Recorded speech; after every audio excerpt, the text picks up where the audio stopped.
very good morning to all of you, and it feels indeed a great privilege. Kiranji, thanks so much for the opportunity to be in such a beautiful environment, and I think it's very, very conducive to all spiritual pursuits, and it's really an honor to be part of this August Assembly.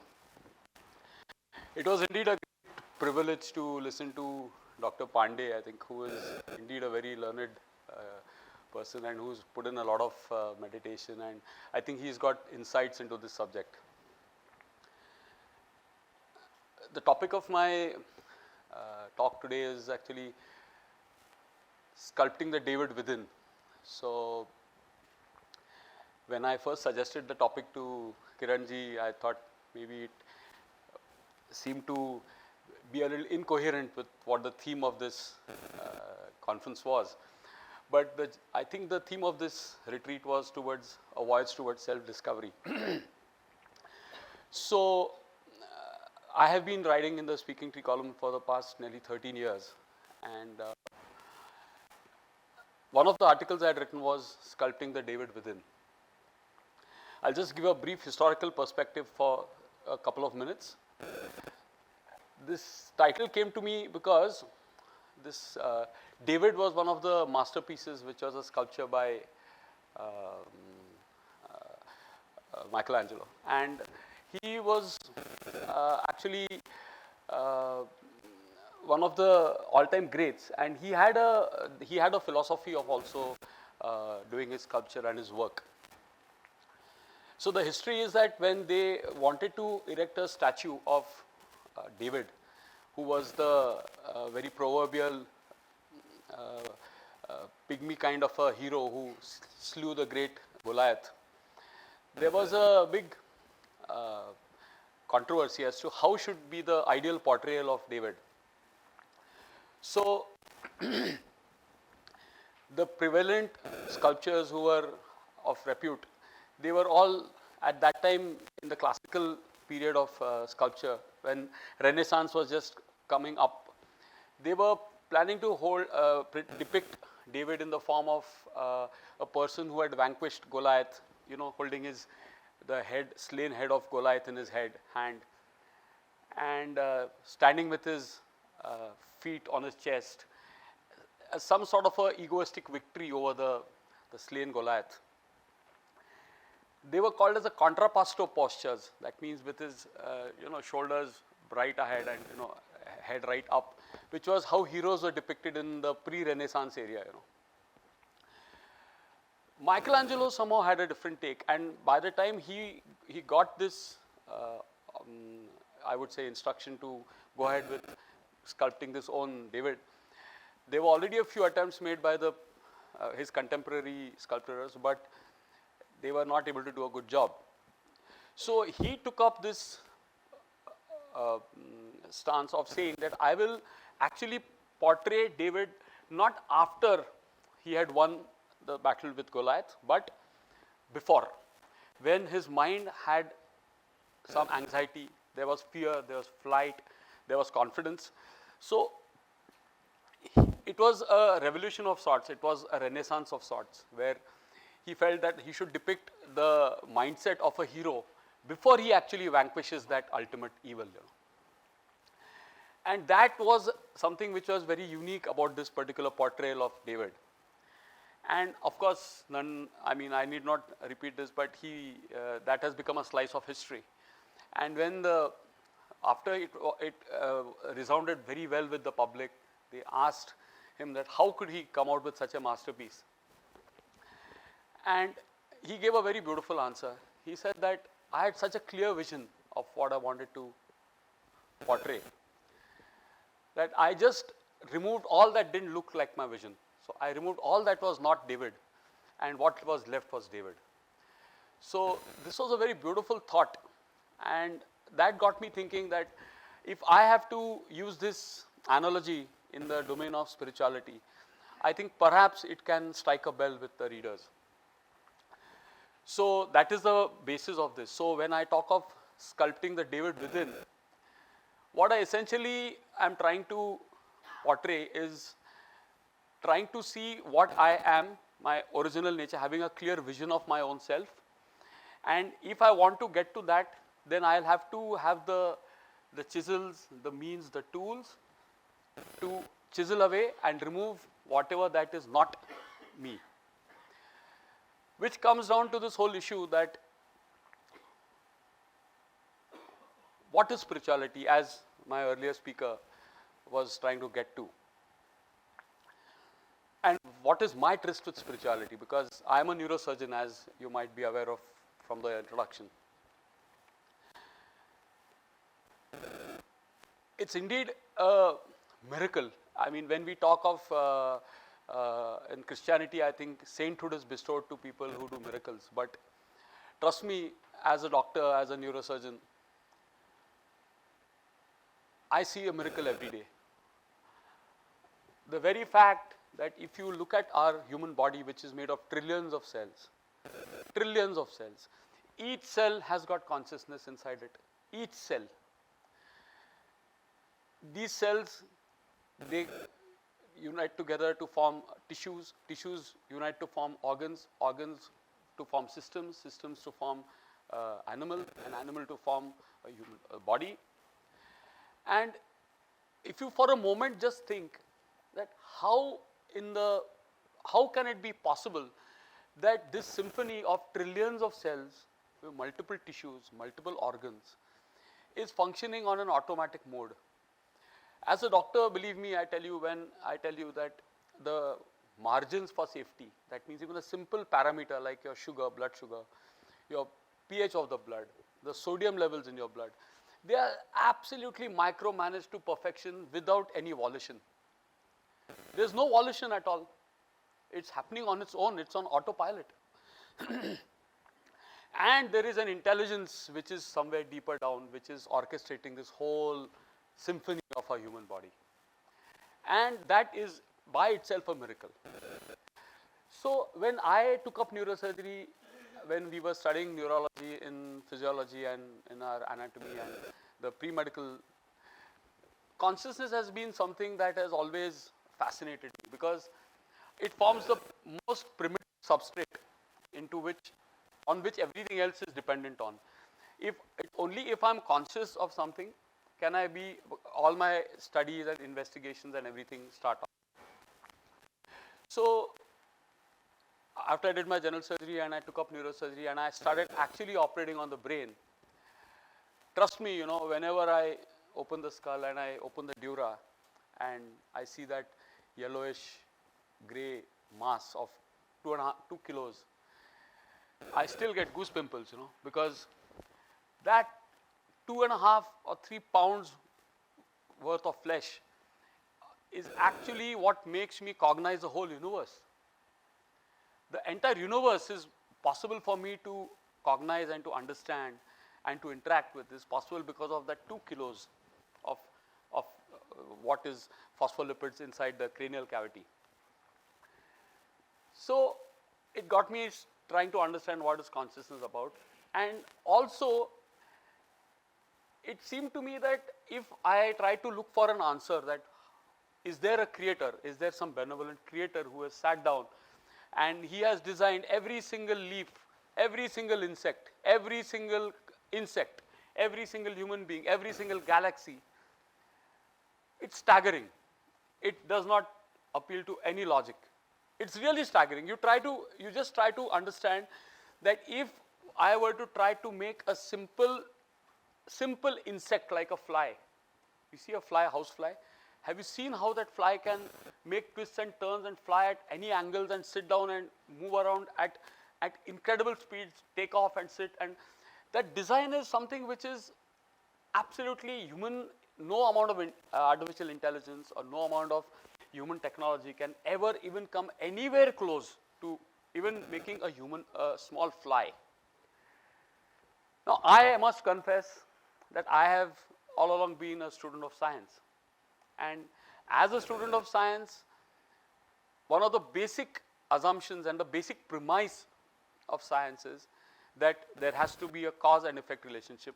It is actually, if you look at science, science is a slave of intelligence and a slave of cause and effect. I have to have a cause for an effect, and so every effect has to be preceded by a cause, and every cause has to be superseded by an effect. That is the premise of science. That's number one. Number two, it has to be absolutely logical. It should be, every experiment should be repeated. That means if I say I'm making a hypothesis that there is gravity, then every time I drop something it has to fall. It should be irrefutable truth. It should be repeatable. So then I said, yeah, I have to find, if I'm a seeker and I want to find the truth. So there are 2 or 3 things that had become very clear. One is that the idea of a benevolent creator, or what we call as in modern day as an anthropomorphic God. Anthropomorphic as in that a God who is benevolent and who has a form like me, a God with a form. So if that sort of a creator is to exist, and he were to create galaxies and Milky Ways, and it is for the benefit of you all, the diameter of the universe is supposedly 14,000 light years. That's astronomical. 1 light year is the distance that light will travel in 1 year at the speed of 3 lakh kilometers per second. Okay, so we are talking of 14,000 light years is the diameter of the universe. So can there be logically? I'm just now trying to remain in the domain of logic as of now, because I'm a student of science. Can there logically be a creator? Can there be logically a person who's sitting down and saying, okay, now today I'm going to design the crab, today I'm going to design the giraffe, or what? So that didn't seem to make any logic to me.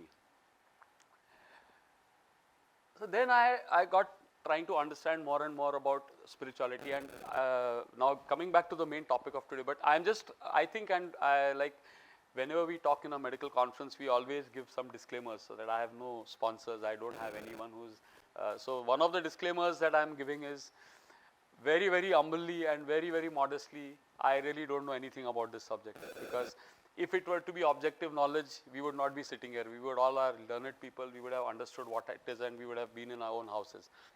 So the disclaimer is that I really don't know anything much about this subject. My role today is to try to take you on the path that I have trodden for the past so many years in my quest for the truth, which is what I think we all are seeking for. And there are many ways to skin a cat, so perhaps the great one basic belief that we must have is that we must respect the other's pathways, we must respect all the efforts taken by everyone, and I think the ultimate maturity and wisdom is in acceptance. So I accept whatever path anyone is taking. Now coming to this subject of sculpting the David within and this voice of self-discovery. My journey has been incredibly fascinating. Like I told you, I see miracles every time I do surgery on the brain, and then I got to realize that if I have to remain in the domain of subject and object, that is, one of the gentlemen was asking about Dvait and Advait.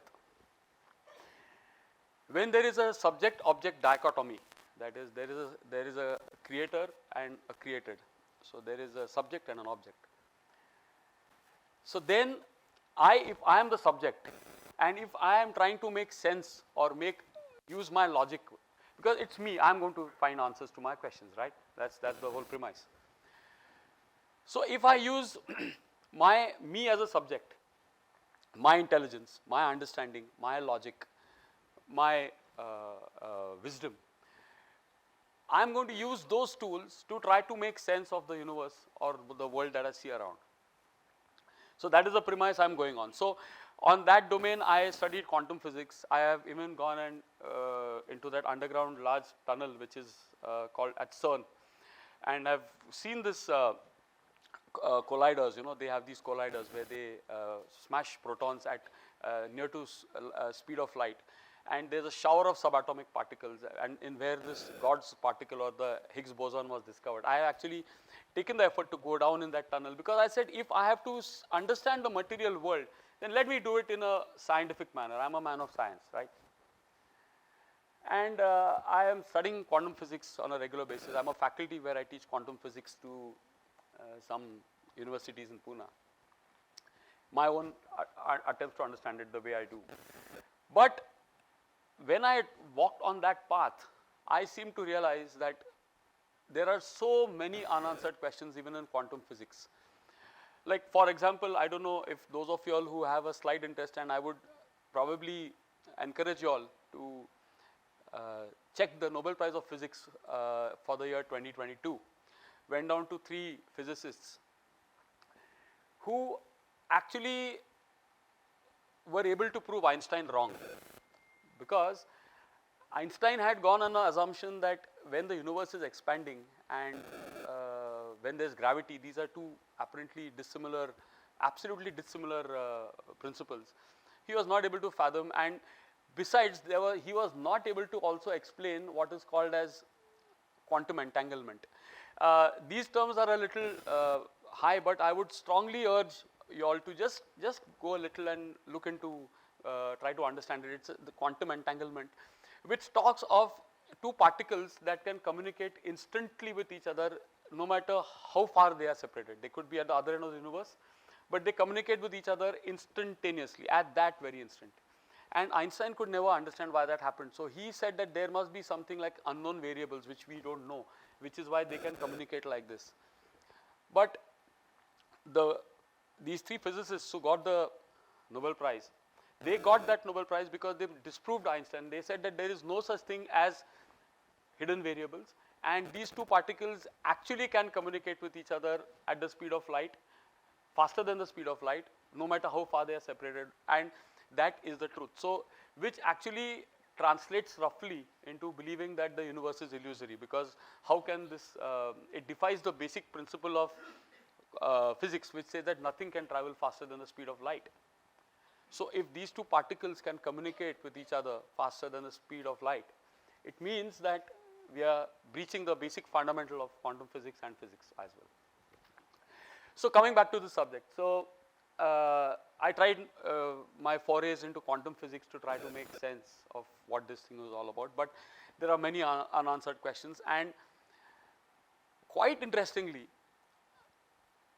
much to my surprise, quantum physics is now coming back to the point of saying that it is becoming observer centric. It says that unless there is an intelligent observer who is observing a particular phenomenon or any event, that event will not have taken place at all.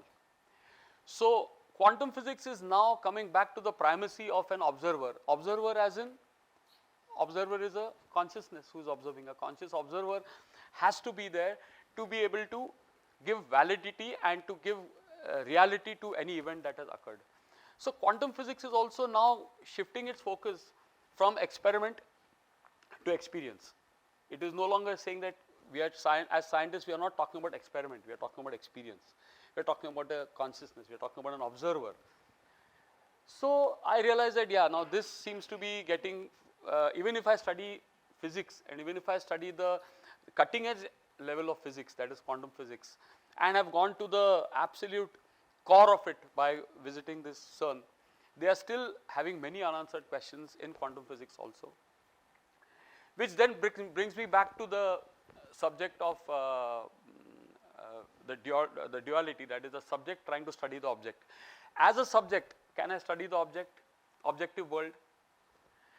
And then I realized that perhaps it might be a better idea if, rather than studying the objective world, I try to study the subject itself, because I have to understand my own self.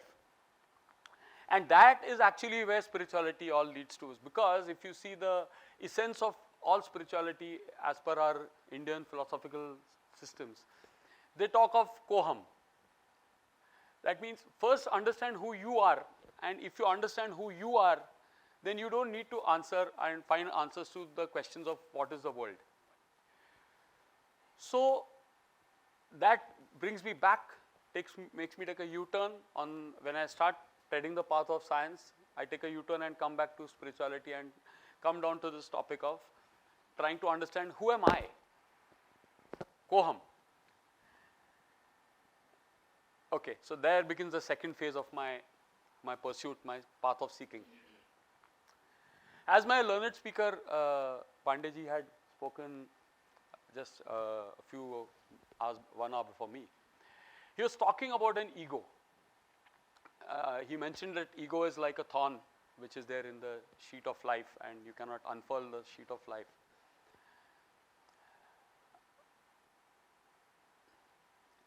As a scientist,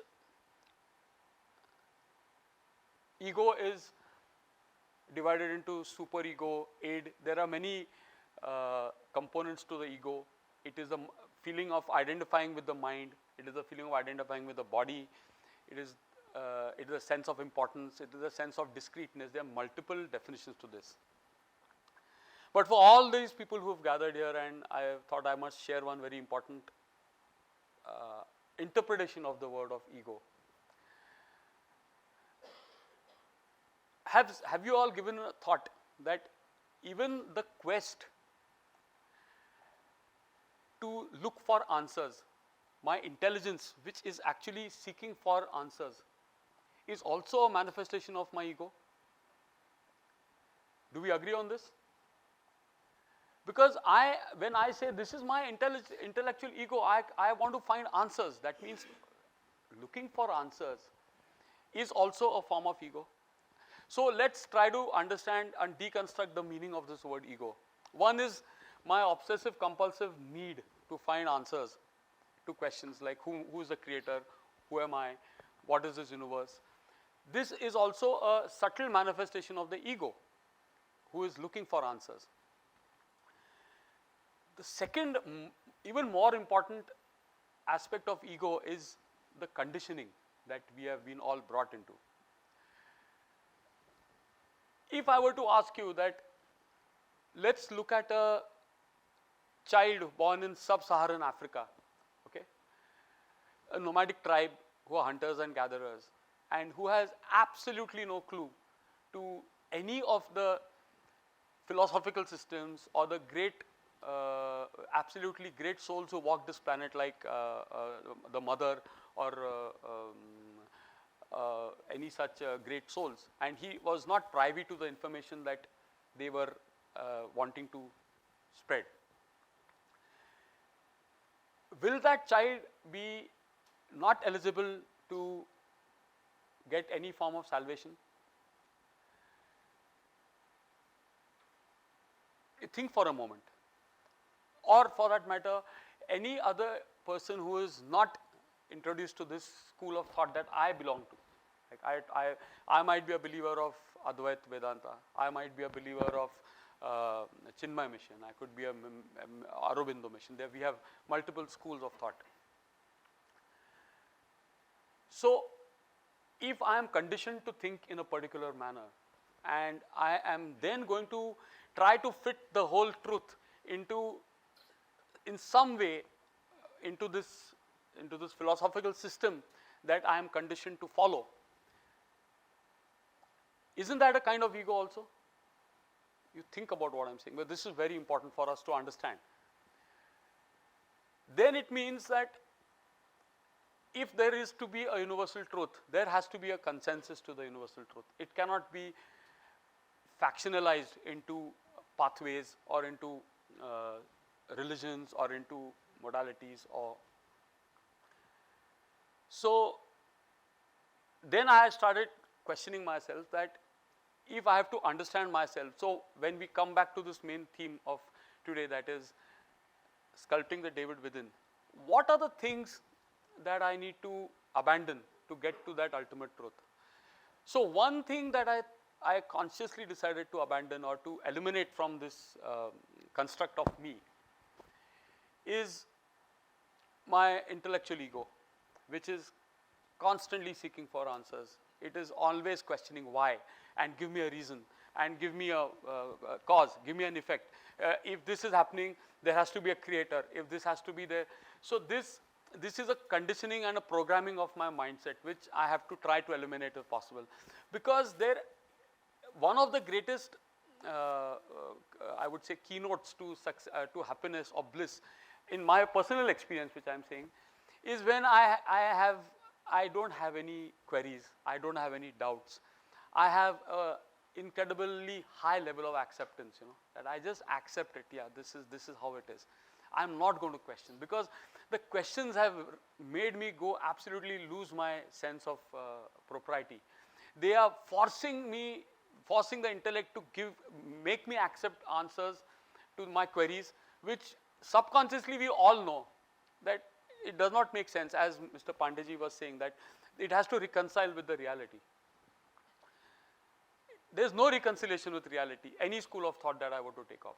So, how can I start this quest to understand my own self? So, first is I will try at my own level to eliminate my obsessive compulsive need to look for a specific cause, look for a creator, and say that, okay, this is this thing, then let me say, okay, if he does this, then he will be anthropomorphic, then he will be benevolent, then he will have his blessings, then there will be a moral code, there will be past birth, there will be future birth.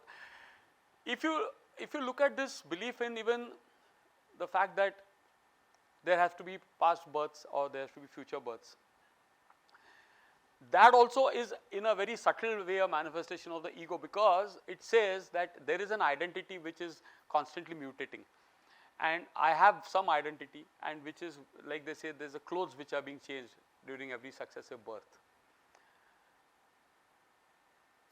If that were not to be so, and if I were to, because this is again a aspect of conditioning, when I am told that there is a past birth, then when the problem with this whole belief system, as we talk of, is that you lay down the rules, that okay, there is a past birth, there is this, my religion says this, my scriptures say this, the Vedas say this.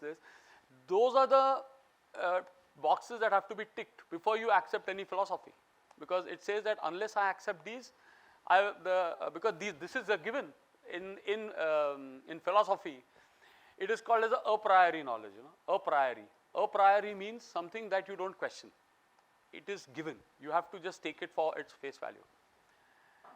But I will refuse to take something on face value just because it is said that you are born in a particular environment, you are born in a particular religion, and so therefore you say that these are the things that I have to follow. So that is a priori conditioning which I will have to again remove from my system. So I try to remove that obsession with seeking for questions. I try to remove my conditioning which has occurred. I am again not getting into any controversy of any sorts. Please believe me, my friends. I am not saying that this is right or wrong. I am not being judgmental about it at all. I am just saying that I want to not be party to being conditioned by anything at all. Anything. I am not talking about right, wrong. No, I am just saying, can I eliminate my conditioning completely of all sorts? Any conditioning. See, because one very important understanding about how do we learn something is that knowledge is always traditionally considered as being incremental. That means you start off with ABCD first, then on the basis of your ABCD you start learning words. Then on those words you start learning grammar, then you start learning to make sentences, then you start learning to make paragraphs. So it is an incremental upgrade of what you start off with. You understand? So if I am going to look at whatever knowledge that I am going to imbibe, and if it is just going to be a function of the first step that has been given to me, that is the conditioning that has been provided to me, all my knowledge is going to be only as an incremental increase in the premise that I have started with. Am I getting across? So the premise that I have started on, do I need to question that? I need to question that premise as well, because that is not a priori, that is not something that is given. So that comes to, that brings us to the point that what are the factors that I need to eliminate to get to know the truth. One is, I'm again repeating these points again and again, so that I feel, I'm sure that none of you all will be in any way enlightened after my talk, but I think it will at least get you onto the path of self-enquiry. Because self-enquiry on the right path, And an unbiased self-enquiry is what I am trying to talk about. Because I don't want the self-enquiry to be biased by any conditioning, whether it be religious, whether it be philosophical, whether it be scientific or any sort. An unbiased self-enquiry is what I feel should be the true spirituality. So, to reconcile, one is that I have to eliminate my obsessive compulsive need to find answers to every physical object or the manifest universe that I see it as. Number two, I have to try to eliminate all my preconceived notions and biases that are already part of me by virtue of the system that I am born in. And number three, I have to abandon the intellectual ego, which is trying to constantly not let me rest at peace. So we've come to this point. These are the 3 points that we've come up to. There were some other issues which were probably raised by my speaker earlier, but I think coming to the concluding part of my talk, because like I told you, I'm not here to disseminate information. I'm here to probably initiate you on the path of unbiased self-enquiry. If I have to eliminate and if I have to go by a process of exclusion, which is what is called as in our Indian philosophical systems, it is called as neti neti. Have you heard of neti neti? Yeah? It's a very interesting principle. It's a very, very interesting principle. It is called a principle of exclusion. So, going by that premise, we started off this premise by saying that I am trying to understand the manifest world, which I cannot understand because it is absolutely beyond my scope of comprehension as to how can there be 14,000 light years of universe created by an anthropomorphic God. That's seemingly improbable. So I shift my focus to saying that I'll try to understand my own self. Understanding my own self, I start saying it's not my ego, it is not my obsession to need, it is not my conditioning. So I am actually now coming to the point of saying that let's go by a process of exclusion. Okay. So I say that it is not this, it is not this, it is not this. That is in a sense the principle of neti neti.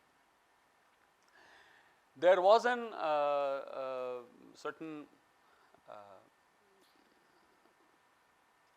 reference made to Advait philosophy and by my earlier speaker. And perhaps I respect his sentiment and his opinion that he was not much of a proponent of Advait Vedanta. In the course of my understanding of this subject, I happened to come across the works of Sant Jnaneshwara, who was a very learned soul,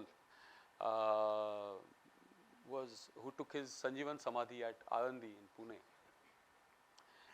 And in one of his great works of, I would say literature only perhaps, he wrote 65 stanzas, which is called as Sangdev Pasashti, which is actually, Pasasht means 65, which were addressed to a very learned yogi in his times, and who was a very great seeker of trying to understand what this ultimate truth is. And those 65 stanzas have got a great merit in trying to expound the ultimate truth. Now, like I had said before, that it is not some objective knowledge that can be passed on as data. This knowledge is not data in our today's era and times. It is not data. It is an insight. It is a realize. That's why they call that as they call that as realization. It is not knowledge. We must understand this difference. So, and in fact, for the benefit of the academic discussion on this subject, there was a very famous yogi or a rishi called Ashtavakra in the times of Ramayana. That was even much before the Mahabharata. He was called as Ashtavakra, Yogi Ashtavakra.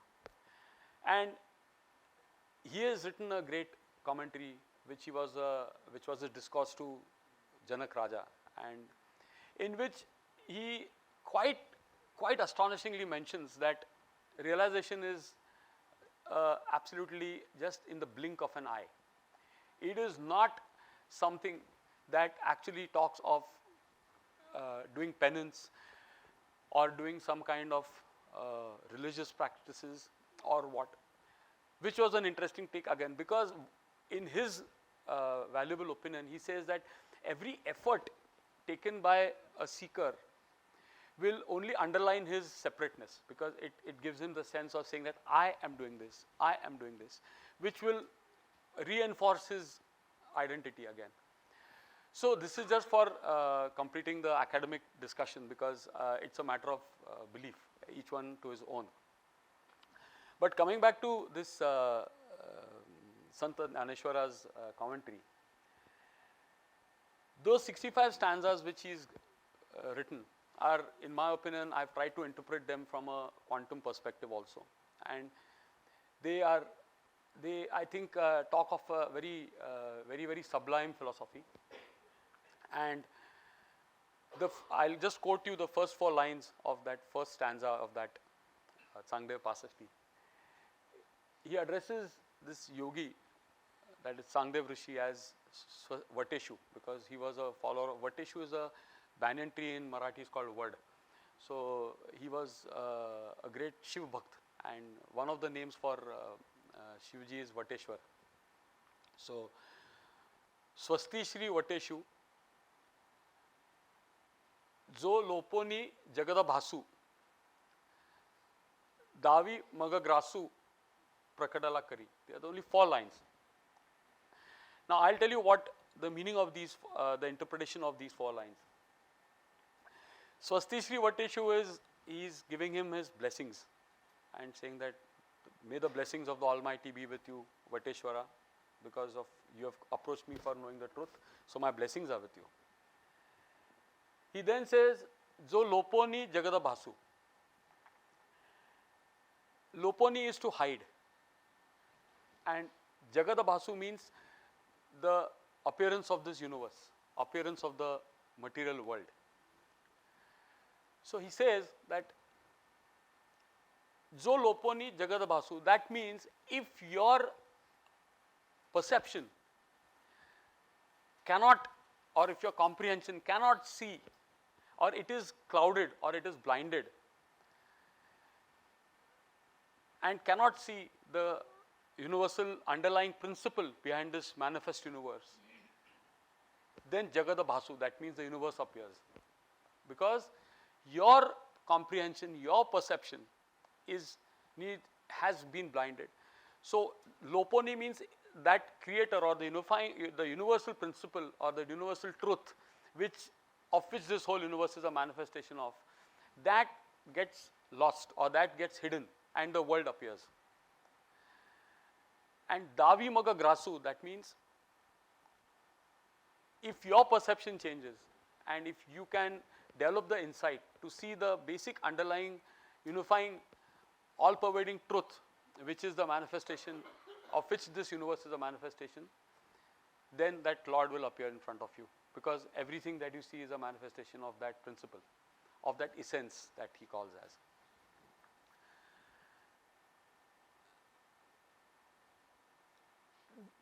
These 4 lines somehow resonated in some way, because now I take you back to the point where I started, where I'm a neurosurgeon, right?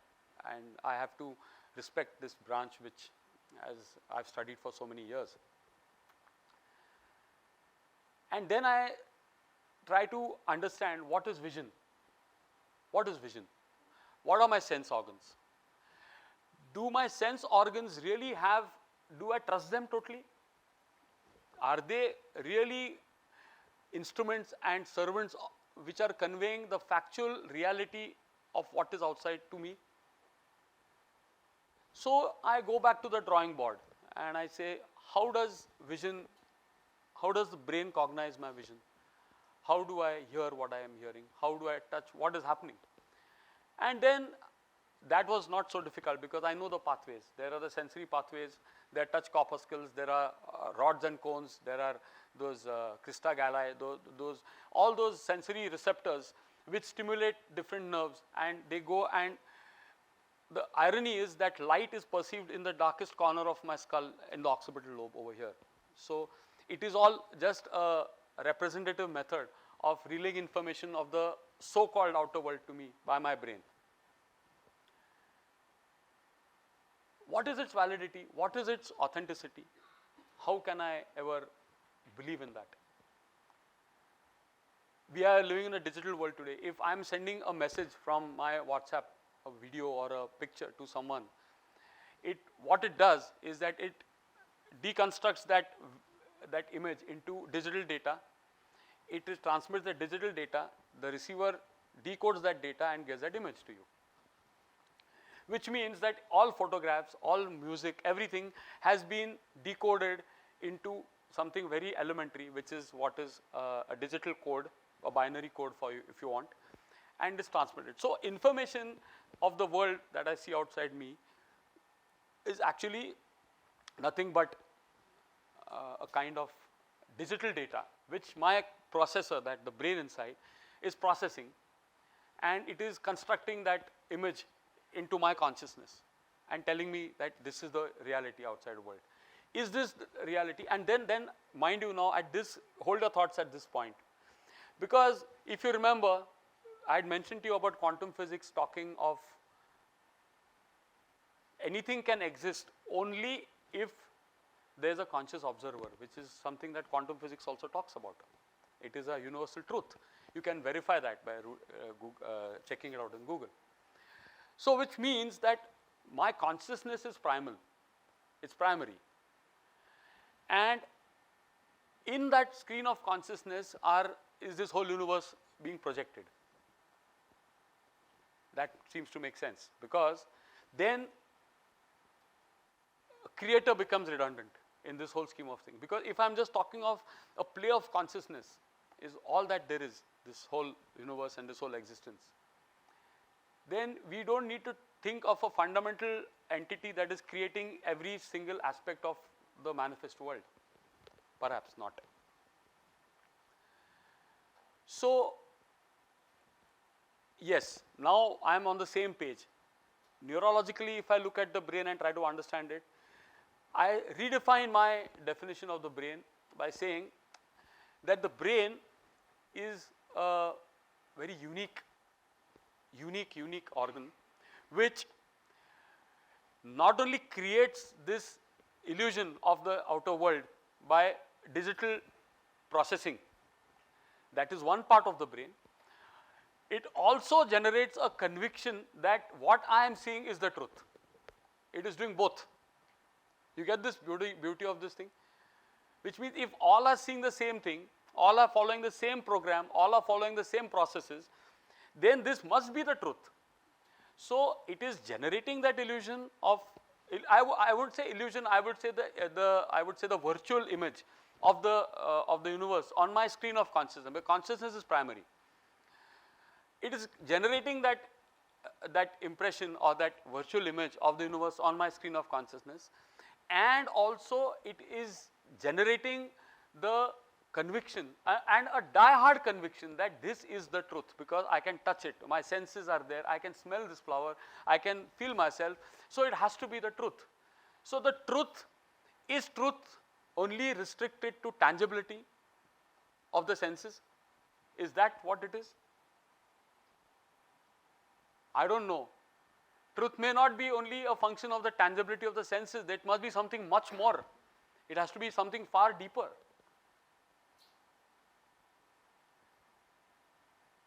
So if we now are getting to the point where our philosophical systems, quantum physics, neurology, is giving me greater insight into understanding who I am, because that is the whole premise on which I started this whole talk or understanding or this whole deliberation, as it were. Then we are coming to some kind of, at least no disagreement of sorts. We may not come to a consensus, but we are not actually mutually contradicting one another. So we are not now talking of these different paths being at loggerheads with one another. We are just trying to say that perhaps they could just reinforce one another. Coming to the, I think we're coming to the time is a restraint. Yeah, coming to the last part, because I think we leave 5 or 10 minutes for the questions. The conclusion of this whole thought process that I was embarking into is there is a very beautiful abhanga written by one great saint called Tukaram from Maharashtra, and he talks of Sandili Triputi. Triputi is a trinity, and the words of that abhanga are Sandili Triputi Deepa Ujjalala Ghati. Deepa means light, Ujjalala means it lights, Ghati means in my head. So Sandili Triputi, once this trinity is abolished, I reach a state of realization, or that light of realization lights in my head, as it were. So what is this trinity? So he says that the trinity is the trifurcation of the observer, the observed, and observation. So this trinity, that is simultaneously, when there is any illusion of our self being some discrete entity, that ultimate essence splits into an observer, and the observed, what he is observing, and the process of observation that links the two. And he says that the moment of realization is when this trinity is obliterated, or you realize that this trinity is nothing but it is a unity that is just manifesting as a trinity. I think with these words I'd like to end my talk. I'll be open for a couple of questions, and I once again take the opportunity to thank you, Kiranji, so much, and look forward to meeting you more again.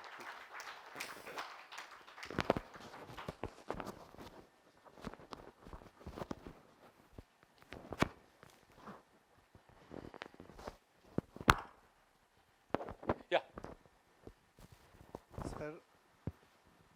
Sir, Yeah. there are 3 words. Can we think without words? Second, Yeah. the scriptures say that the universe was created by word, out of the word. Created by The word, word. Shabda. Shabda, yeah. And word itself, in my understanding, is creation of human beings. What do you say?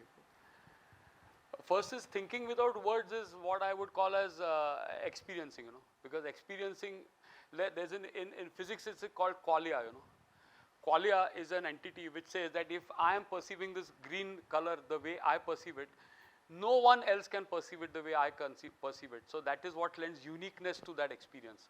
So that does not require the mediation of any thought. Experience is the state where you don't need any words. That's number one.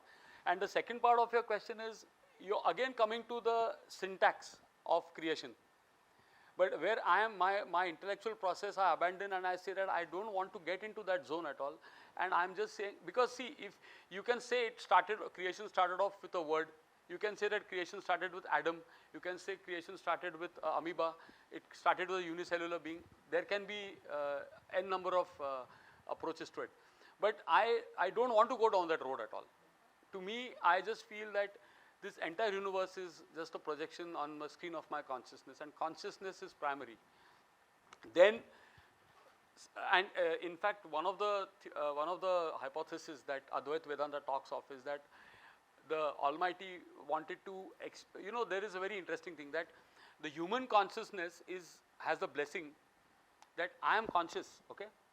I am conscious, and I am conscious of the fact that I am conscious. You understand that? So that creator or that essence was was in such a state of bliss that it was not even aware that he existed. So for him to be aware of his own self, to be conscious of his own self, he wanted to manifest in a plurality, and that is what creation is about. Now this actually there's no way to prove it, there's no way to disprove it, there is no school of thought. But like I said, if you want to walk this path, you have to keep your ego, intellectual ego, your obsession for questions, cause, effect, keep all that aside, and just go into the stage of experiencing something. Yeah.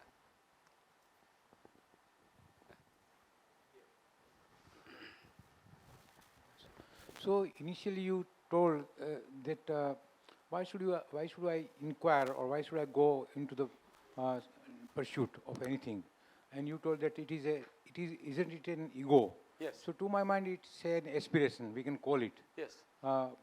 Secondly, if I don't pursue anything, and I keep lying on the bed, and I think that what is like that, and why should I bother about it? Let it be like that, and I should not inquire anything. I should not do anything. I should not even think of my purpose of life or anything. So this can be also a kind of school to my mind, No, isn't it? yeah, I get your point. See, I'm not saying that one should not do anything. See, you can always fill your mind with wonder as to the beautiful nature that I'm a trekker. I have trekked into Himalayas. I've been to about 14 times to the Himalayas. So my mind is filled with wonder.